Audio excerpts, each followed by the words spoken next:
How to create a glitch time effect. To begin, I added a video to my timeline and I want to create a glitch time effect. Hold down the Alt key and drag the video into above track to create a duplicate from it, and drag the duplicate video a little to the right. Now go to Effects panel and search for Strobe Light. Drag and drop Strobe Light effect into your top video. With your top video selected, go to Effect Controls.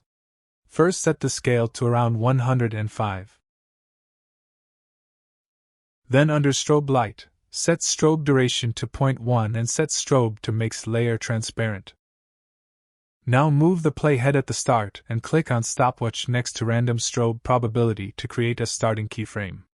Move the playhead to the end and set random strobe probability to 20% to create the second keyframe. Now search for black and white effect and drag into your top video.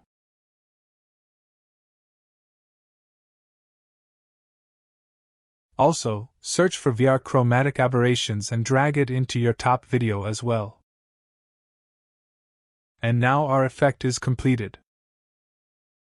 Anyway guys, thanks for watching and I hope you found this useful.